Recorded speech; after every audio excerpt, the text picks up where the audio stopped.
Hi, good afternoon, everyone. Thank you so much for joining us. We will start in 10 seconds.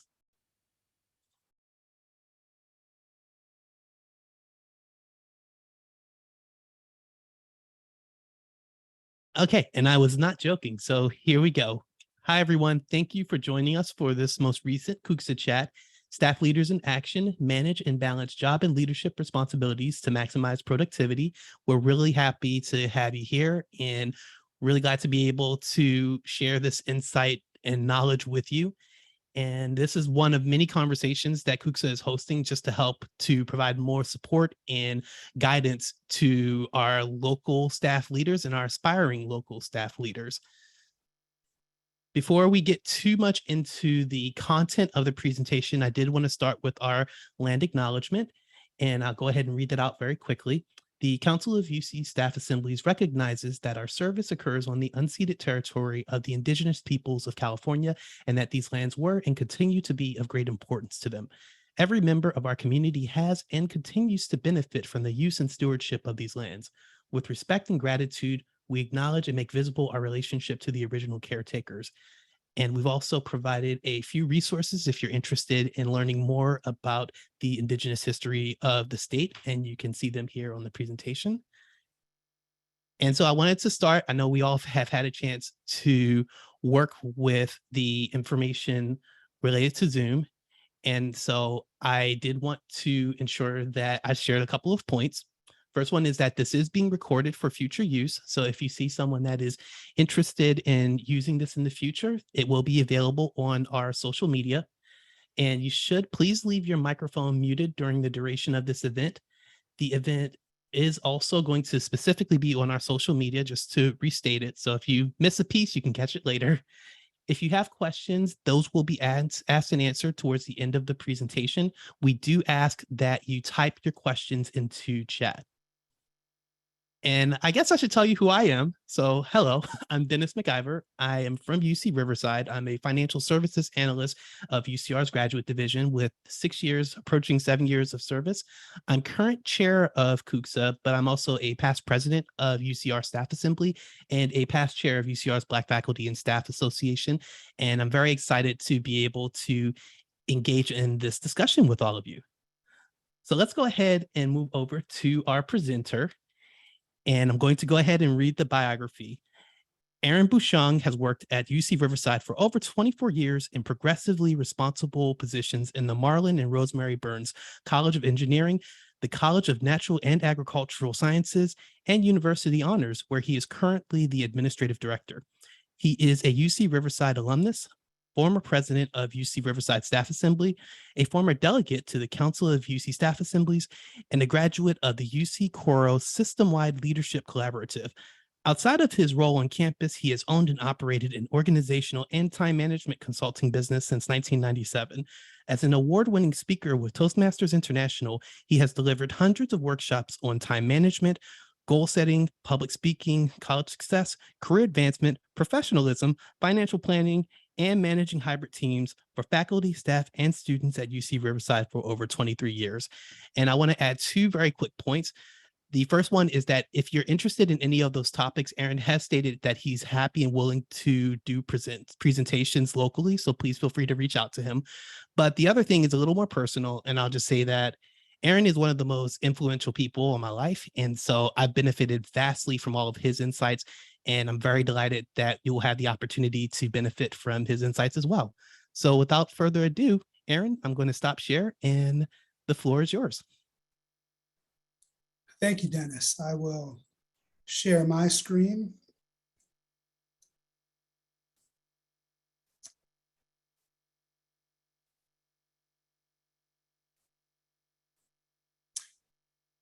Thank you again, Dennis, and welcome, colleagues. And thank you for everything you all do for the University of California, both as staff members and as staff leaders. As University of California staff members, we have important, pressing, and time-sensitive responsibilities related to our respective jobs. As University of California staff leaders, we have important, pressing, and time-sensitive responsibilities related to the well-being of our staff colleagues. We may also have to justify to our supervisors the importance of our voluntary staff leadership positions and/or demonstrate to our supervisors that we can simultaneously be productive in our jobs and in our volunteer staff leadership roles. By managing our time effectively, we can balance our job responsibilities with our leadership responsibilities, maximize our productivity, and gain the support of our supervisors for our leadership responsibilities.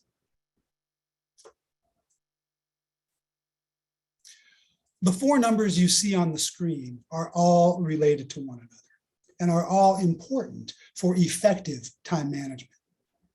The number 168 represents the total number of hours in any given week. 24 hours per day times 7 days equals 168 hours per week. We all have 168 hours available to us each week. No one has a second more, no one has a second less. The number 56 represents the number of hours most people, ideally, would like to sleep each week. 8 hours per night times 7 nights equals 56 hours per week. The number 40 equals the number of hours that someone with a full-time job theoretically works each week. 8 hours per day times 5 days equals 40 hours per week. For many of us, the 40 hours each week probably does not feel like enough time because of all of the demands of our jobs and our leadership responsibilities. As a result, we need to maximize those 40 hours each week. If we consider that there are 168 hours in every week, that we are sleeping for 56 of those hours, and that we are working for 40 of those hours, the remainder is 72 hours per week. We have 72 hours each week to do everything that is not related to sleeping or working. 72 hours seems like a lot of time, an average of over 10 hours per day, but it may not feel like a lot of time because of all the tasks, events, and responsibilities in our lives. Similar to the 40 hours that we are working each week, we need to maximize those 72 hours each week as well. In either case, the numbers 40 and 72 represent periods of time when we want and need to be productive each week. In both cases, in order to manage our time and remain productive, we must be able to identify our highest priorities, our most important tasks, to ensure that we accomplish them before accomplishing our lower priorities, our less important tasks. We also must remember that from our supervisor's perspective, our job-related tasks are likely higher priorities than our leadership-related tasks. You probably recognize the number 24 as it pertains to effective time management. The number 24 represents the total number of hours in any given day. The number 24 is particularly important to motivated, successful staff leaders like us. In any given day, there are many tasks that we need to do, and even more tasks than that we want to do. Like the 40 hours and 72 hours each week, we need to maximize those 24 hours each day. Considering that there are only 24 hours in any given day, it is important to remember that we can't do everything. We must always remember that it is better to do a few things well than several things superficially. That is why, just like with the 40 hours and 72 hours each week, in order to manage our time and remain productive, we need to be able to identify our highest priorities, our most important tasks each day, to ensure that we accomplish them before accomplishing our lower priorities, our less important tasks each day. The best place to start as we begin to identify our highest priorities each day is to remember that of all the things we do each day, our highest priority must be our physical and emotional health. That means getting a sufficient amount of sleep each night, preferably those 8 hours each night or 56 hours each week. Eating nutritious foods that will give our bodies the nourishment necessary to accomplish everything we want to accomplish each day. Getting some form of physical activity each day to keep our bodies strong and our blood flowing. And having people in our lives to talk to and confide in. Remember, without our physical and emotional health, everything becomes far more difficult and our productivity suffers. As ambitious and successful staff members and staff leaders, we may not be able to fit all of our leadership-related tasks into the 40 hours each week, in addition to all of our job-related tasks. As a result, it may be necessary to borrow time from the remaining 72 hours each week to accomplish some of our leadership-related tasks. And we are all doing that right now as we borrow our lunch hour to attend this staff leadership presentation.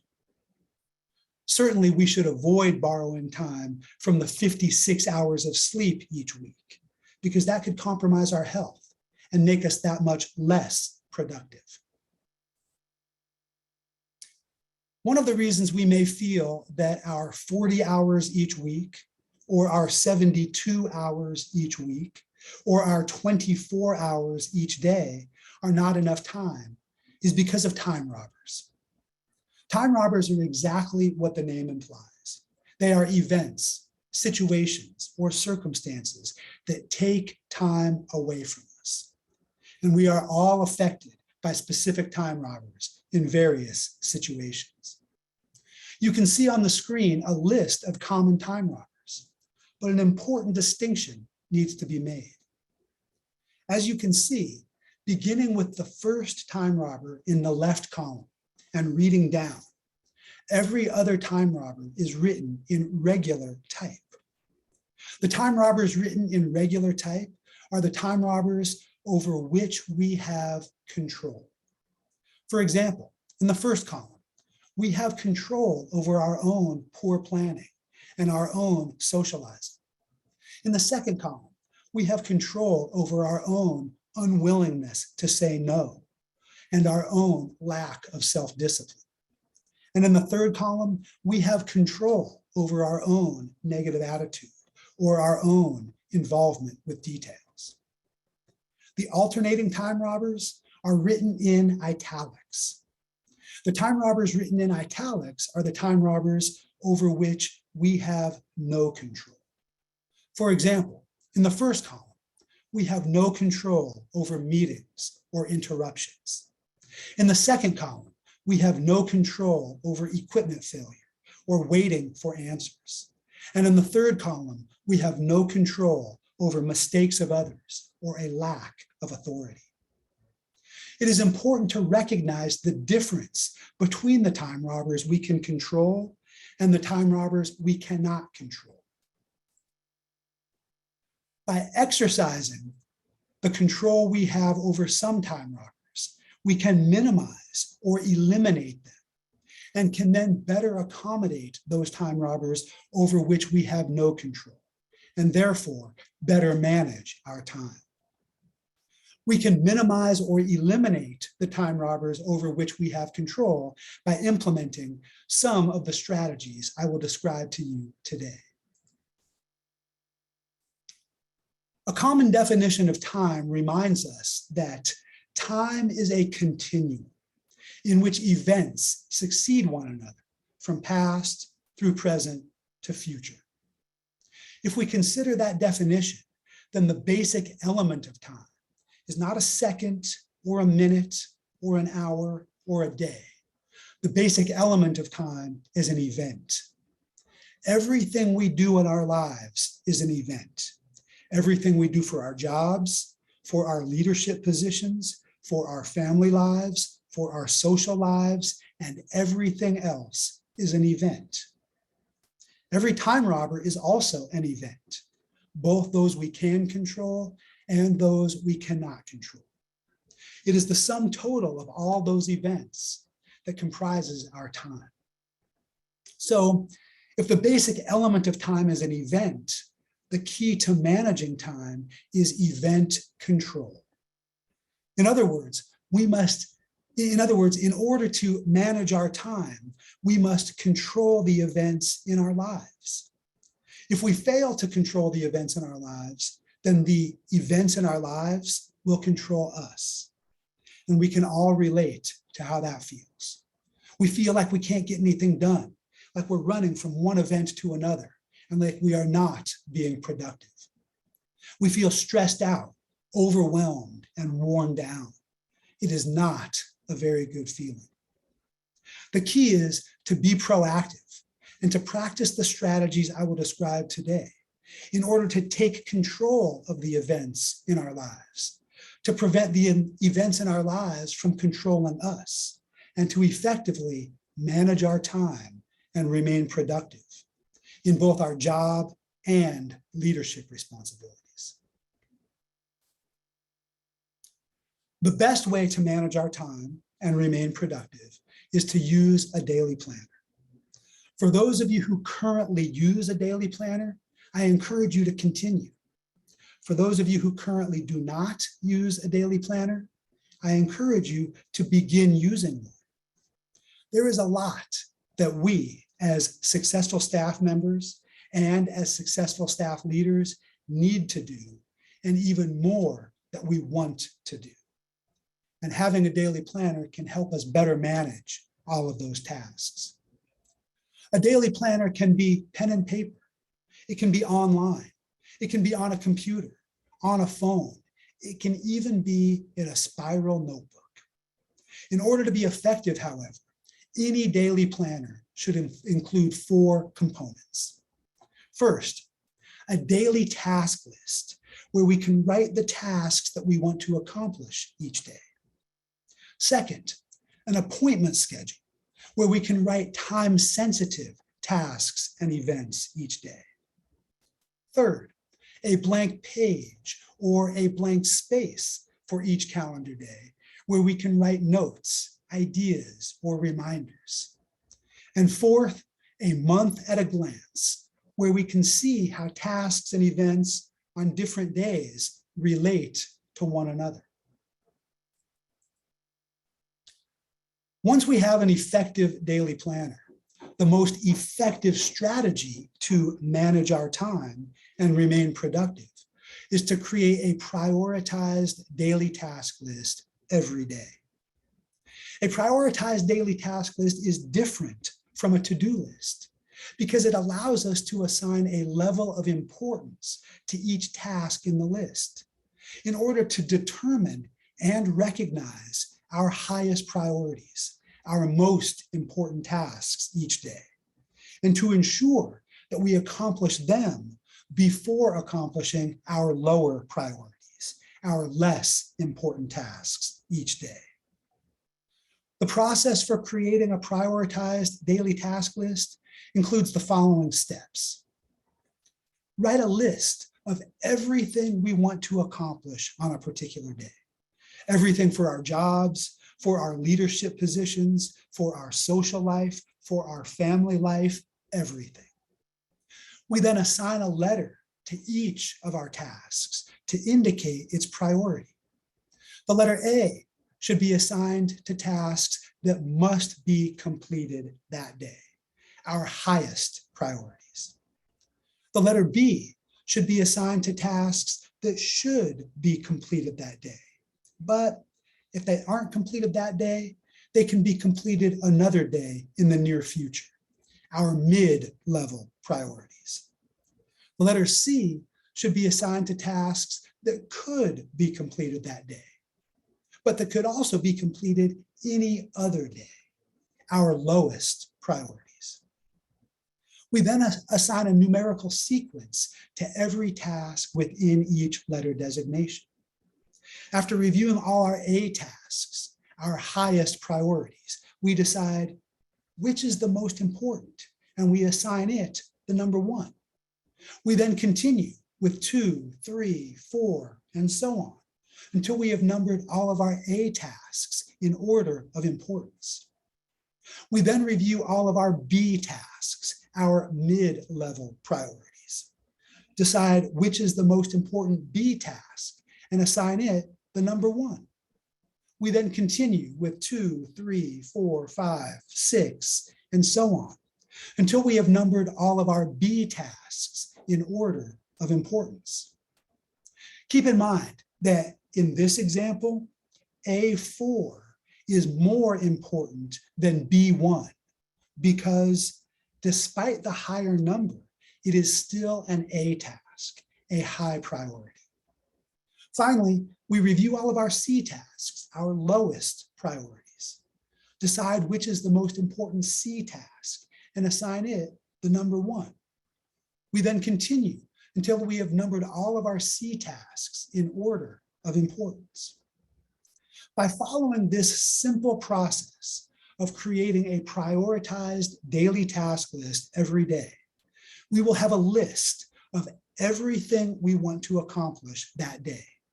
We will know which tasks in the list are high priorities, mid-level priorities, and low priorities.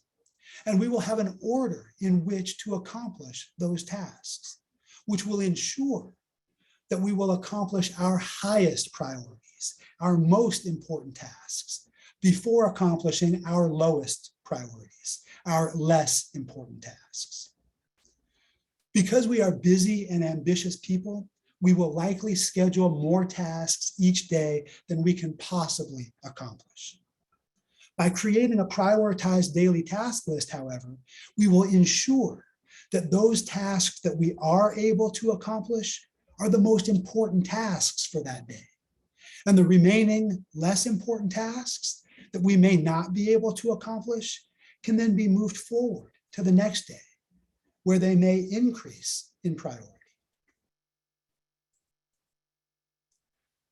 An additional strategy to manage our time and remain productive is time blocking. Time blocking involves establishing specific blocks of time to accomplish various tasks.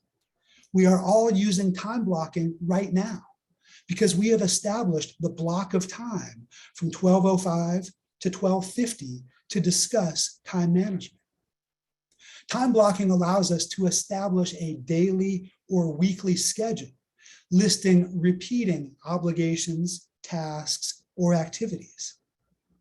We designate a specific time period for each obligation, task, or activity, either on a specific day or over the period of several days.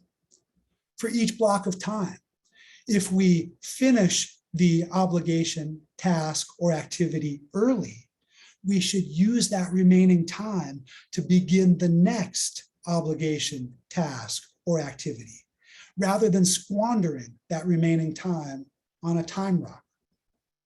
Conversely, if we reach the end of the block of designated time for the obligation, task, or activity, we should stop. That way, we will not take time away from the next obligation, task, or activity. Stopping at the end of the block of time designated for an obligation, task, or activity should not be a problem, because if we have used time blocking correctly, we will be able to resume where we left off during the next scheduled block of time for that same obligation, task, or activity. Time blocking is particularly useful for breaking large obligations, tasks, or activities into smaller pieces and working on them gradually during the designated time blocks each day until they are complete or due.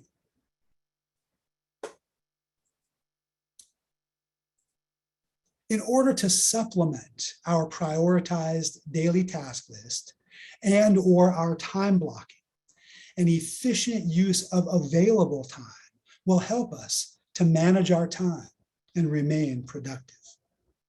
We mostly know how much time we have available each day, but often additional time becomes available.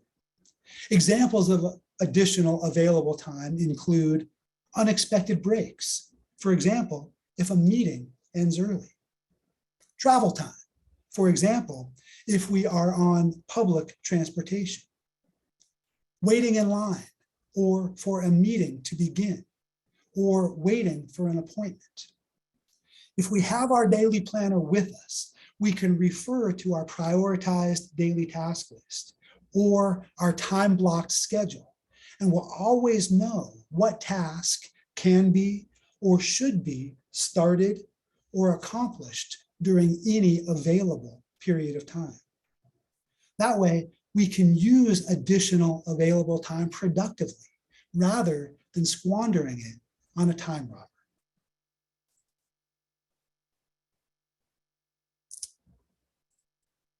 Regardless of when we work on a task, either during designated times or during additional available time, laser thinking will help us to manage our time and remain productive.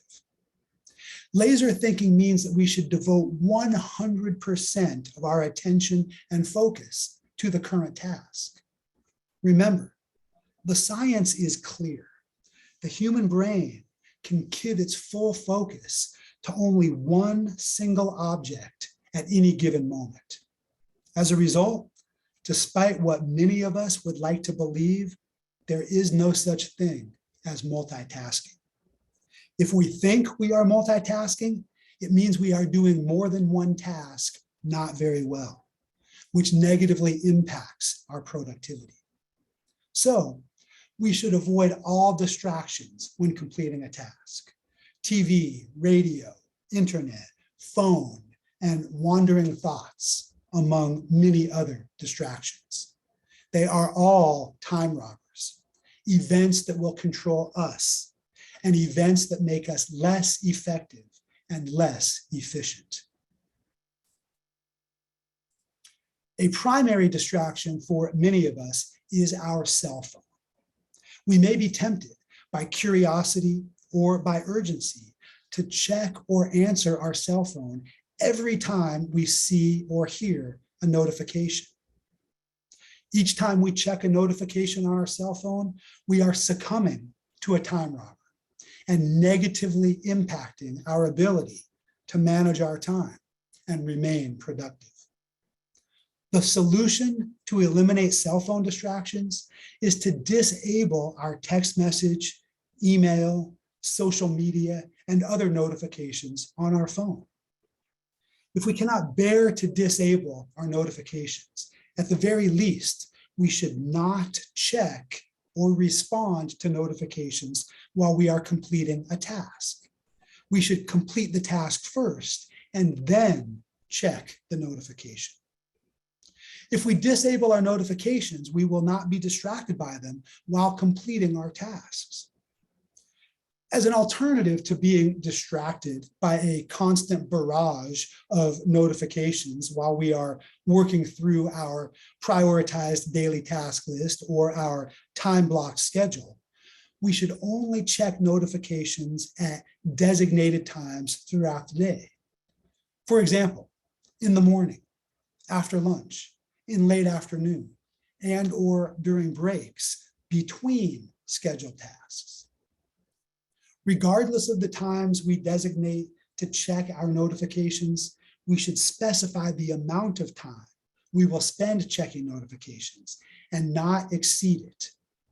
That way, we will not squander time on our notifications, and we will be able to continue making progress on our prioritized daily task list or time block schedule as we manage our time and remain productive. Regardless of when we decide to check our email each day, it is important to manage our email effectively so that we can manage our time and remain productive. We should always check email in chronological order.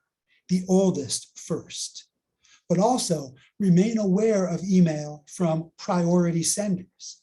For example, our supervisor, our fellow staff leaders, or our direct reports.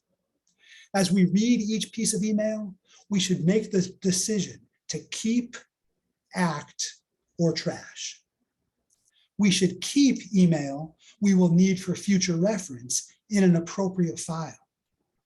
We should act on email that requires action, or schedule the action for an appropriate date and time. We should trash all email that is insignificant or obsolete. Our goal should be to look at each piece of email one time and decide whether to keep, act, or trash, so that we can effectively manage our time and remain productive.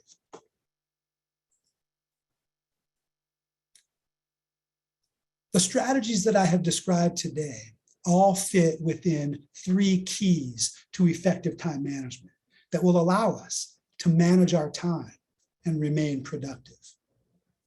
The first key to effective time management is to write everything in our daily planner: what we have to do, where we have to be, tasks we commit to doing, reminders, notes, ideas, everything.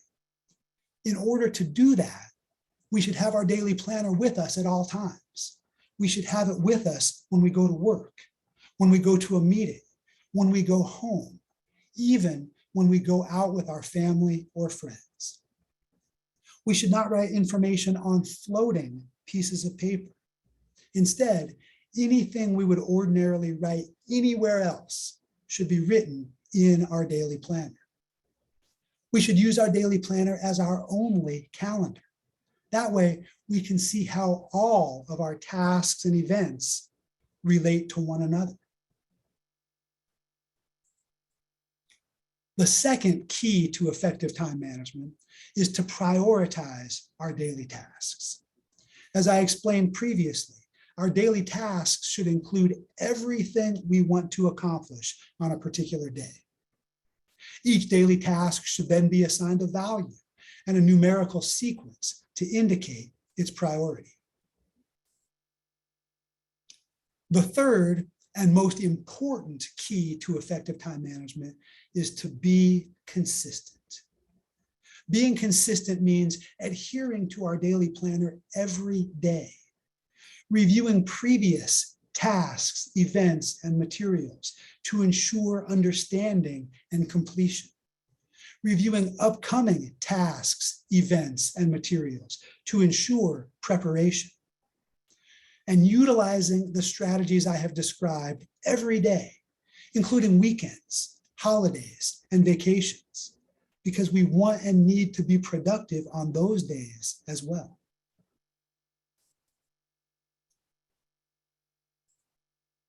We are all very busy people. We have important, pressing, and time-sensitive job responsibilities, and we have important, pressing, and time-sensitive leadership responsibilities.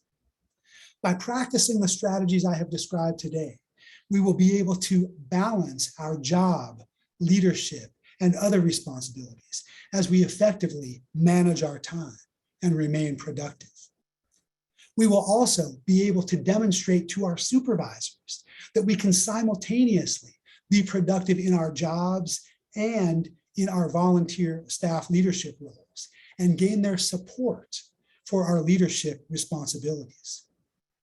As we work to manage our time and remain productive by avoiding time robbers, by creating a prioritized daily task list every day, by utilizing time blocking, by making efficient use of our time, by employing laser thinking, by eliminating cell phone distractions, by managing our email, and/or by pursuing the 3 keys to effective time management. We should always remember what Benjamin Franklin said: things which matter most should never be at the mercy of things which matter least. Dennis? Well, thank you very much, Aaron. I appreciate you taking the time to present and offer these insights. And at this point, we're going to move over to question and answers because we have a few minutes left. And I wanted to start with a question that I've encountered quite a lot as a staff leader, and it's when we are in these roles, oftentimes we're called on to do all sorts of stuff and we're asked to take on a lot of things. And I think one challenge that I've encountered, I've seen other people encounter, is knowing how to best judge when these opportunities are presented to us, but also knowing how and when to say no. And so I was wondering if you could share any insights when it comes to how to make those judgment calls as far as what's a priority. But then if you decide it isn't one, how do you respectfully say no in those cases? Because I know I struggle with that. Yes, thank you, Dennis.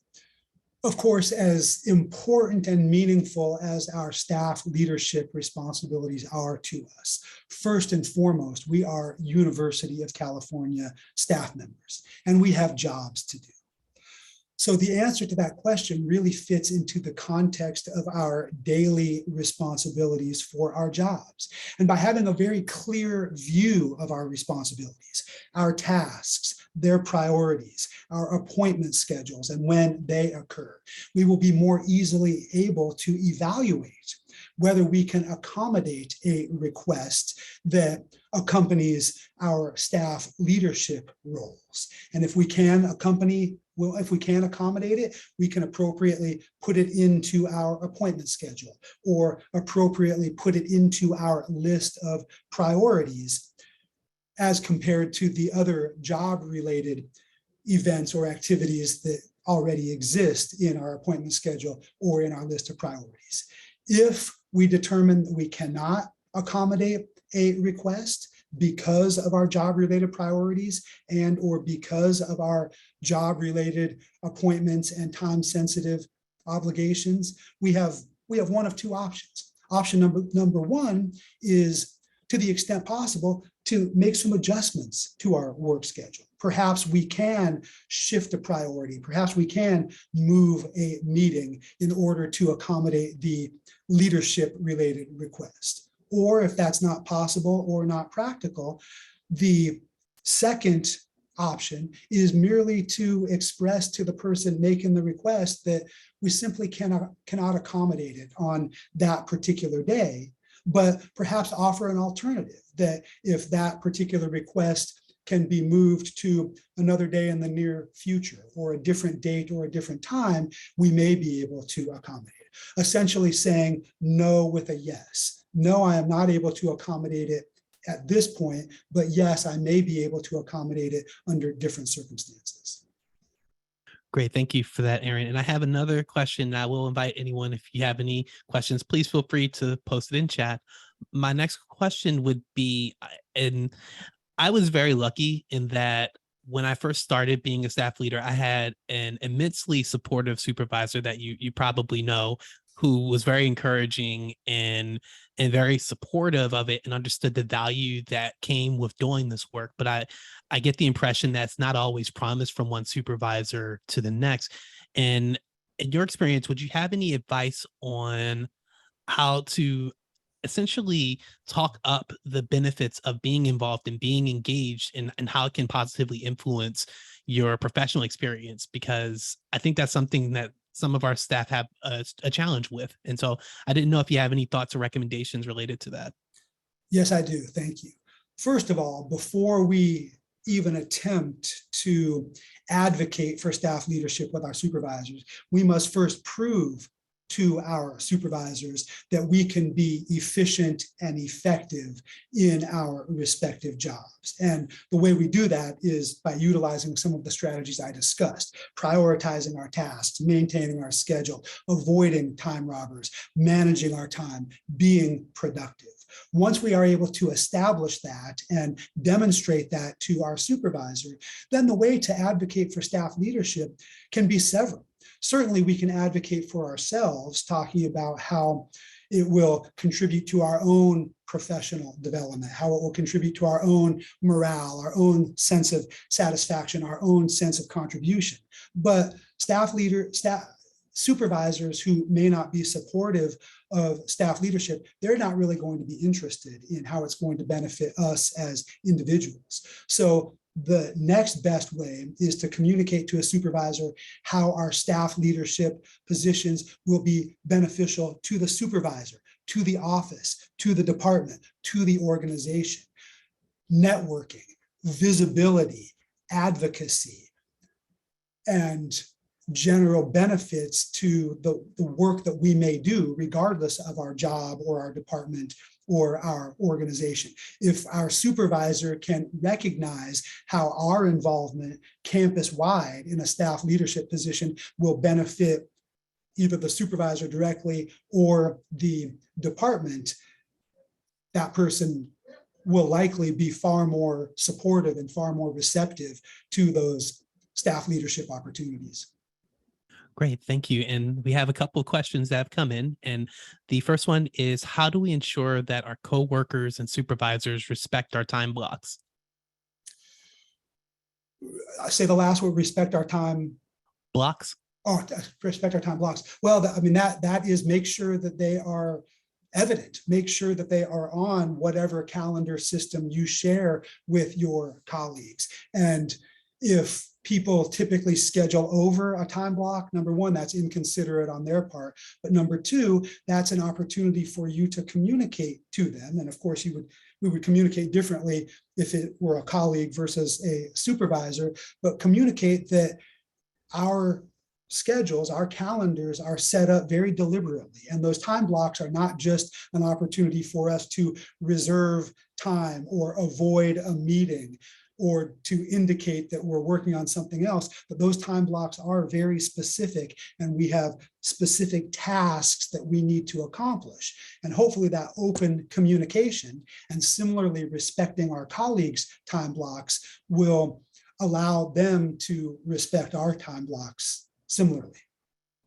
Great, thank you. And I guess one last question would be, do you have any daily planner apps that you suggest? I don't have any apps that I suggest because I'm old-fashioned. I use an old-fashioned pen and paper Franklin Covey planner that allows me to do everything that I just talked about today. But certainly I am aware that in addition to Outlook and Google Calendar and a number of other software applications, there are also a variety of online apps. And what I would suggest to anyone who is interested in using one is just to explore. Go to wherever you get your apps and take a look and read the descriptions and maybe try them out. And as long as they can accommodate those 4 components of an effective daily planner that I described, you can be assured that they will be effective for you. And I'll just add that we just had 2 recommendations that were popped into chat. Thank you very much, Molly. Appreciate it. And we have another one, another couple. So I think that Aaron's right. And I will say the proof is in the pudding. The joke from earlier is that Aaron was my previous supervisor, just so everyone knows. But the proof is in the pudding in that every day I recalled Aaron at the end of every day sitting down and feverishly writing out all of this stuff. And the key is, I think whatever you do is the consistency is, I think, a really critical portion. And so you have a lot of opportunity to explore different apps that are available. And so I do see it's 12:49, so I want to go ahead and wrap up, but I'll start just by thanking Aaron for taking the time to give this presentation and share his insights. He is someone who has been working in this space for quite a while. If you're interested in connecting with him separately or even inviting him to speak, he's available. He's expressed a willingness to do so. And so please be sure to reach out. I'll drop his email in chat in a moment. There are a few other links that I wanted to share. We have created a post survey for everyone to complete. And so that's going to be the first of the links that you see. And then coming up over the next couple of months, we have a few other CUCSA events coming up. The first of which is going to be on how to leverage your professional development through your staff leadership experiences. And so the registration form is in that link. But then in December, we're also going to have our quarterly town hall. So we hope you'll take advantage and register for that. But if you're just interested in what CUCSA is up to, and you just want to see what types of things we have going on, then please check out our link tree. We have all of our different social media and our websites, and it'll just give you a really good sense of what we're up to for the year. So we encourage you to connect and engage however you feel comfortable. And really, we're here for you. And so please let us know if there's any ways that we can assist with what's happening with you locally. And just so to show that I haven't forgotten, I'm putting Aaron's email into chat now. But if you have any questions, please feel free to reach out to us through our social media. We are here to support you as much as possible.